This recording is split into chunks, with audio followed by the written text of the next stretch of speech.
saxaafadda wariye aan ka ahay maantayto waxaan ku sugnay hoteelkii xalayta qarax uu ka dhacay ilaa iyo hadda saaka laba saac waa joogay welina ilaa iyo haddana wax ka soo baxay ma jiraan waxa la soo afjarana ma jiraan saacaddaas bumbada la tuurahaya iyo balaayada ka dhex keenaysayaan baa ku diraysa wallaahi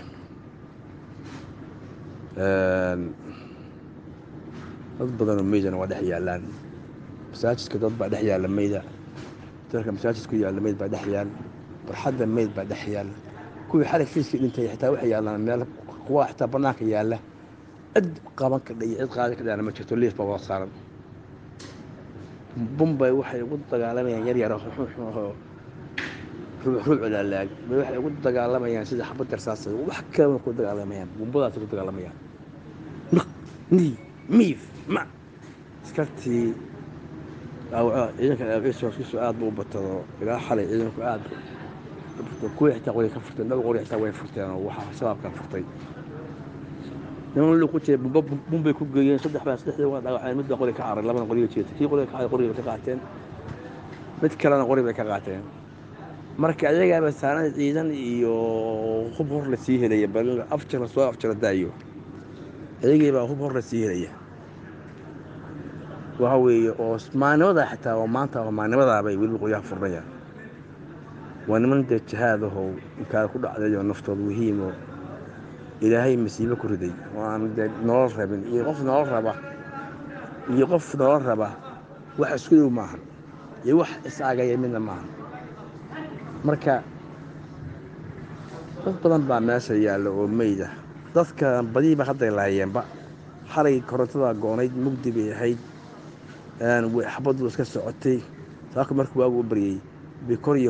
xalay kor keliya joogaan saakay hoos soo degeen hoos bay intooda badneed yimaadeen hoos bayba ka dagaalamayaanba dadkii guryaha ku jiray iyo ummaddii xalay dhan ku haysaya nolol soo gurmuday dad badan oo hadda waxaa la helay meydaho ay laayeen oo saaka ay laayeen ay saaka toogteen marka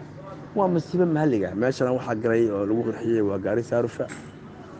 ilaa iyo hadda waa la aqoon la'yahay maagihii fooshahaaba oo baa la celinayey oo sida lagu soo maryo la adkeey laga yaabayey oo dadka cabarayeen gaari qaraxa siduu halkaa u yimid ilaa iyo hadda oo waxyaabaha la yaab kala weeye waa wax la waday waa wax meesha aagga laga maamulayey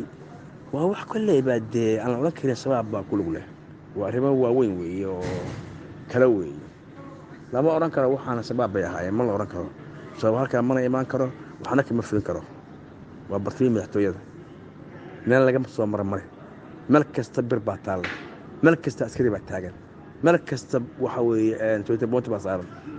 ma la odhan kara marka meesha tanaana shabaab baa iska soo galay oo iska soo maray neeba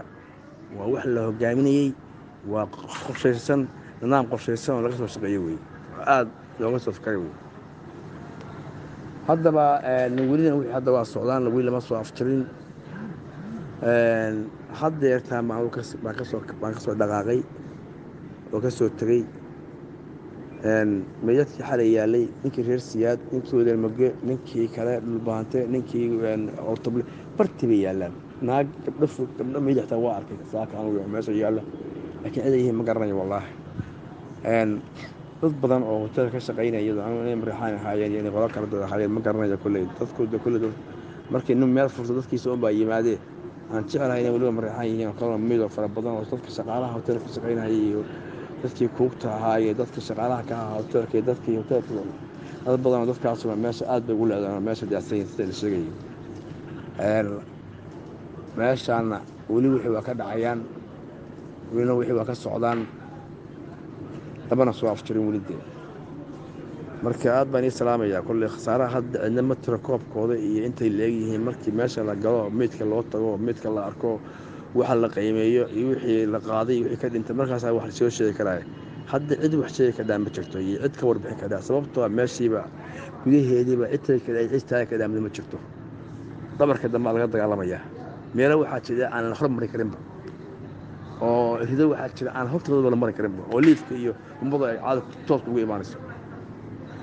dhabarkan dambe oo guryaha xunka ah oo dambe oo safaaradda jarmalka meesha ahaan jirtay in cidaa laga dagaalamayaa tiintii kala ahayd dad badanna waa laga saaray, dad badanna weli waa ku jiraan oo qaar baa iyagoo dhaawac baana naga soo gaaray, waa dhiigbaxayna ku hayada. marka waxaan dhacdadan Soomaaliya ku soo laalaabatay dee waa wax kolleyba iska caadi noqoto hadda waxyaabaha caadiga ah bay ka mid noqotayba. marka aad baan ii salaamaya dhammaantiin dadka xanuunsan, Allah caafimaadiyo dhammaan dadka xanuunsan meel kastoo ay joogaan iyo cid kastoo ay yihiin iyo cid kastoo ay ka mid yihiinba iyo cid kastoo ay kala culus yihiinba ilaahay caafimaad saraaca siiya, isagaa sidii kala awoodiyey. waxa kan Soomaaliya ka dhacayo masiibadana ilaahay ha ka joojiya, isagaa ka joojin karee. waxaan ummadda way shaqaysatay, waa waxay shaqaysatay, dulmi ay gashay weeye, waa dulmi taaganba. dulmigaa haddee maba haraba, hadduu taagan yahay, saacad walbuu taagan yahay. dadka muuminiinta waa aragtay shalay waxa ka dhacayay baarlamaanka waa maqlayseen.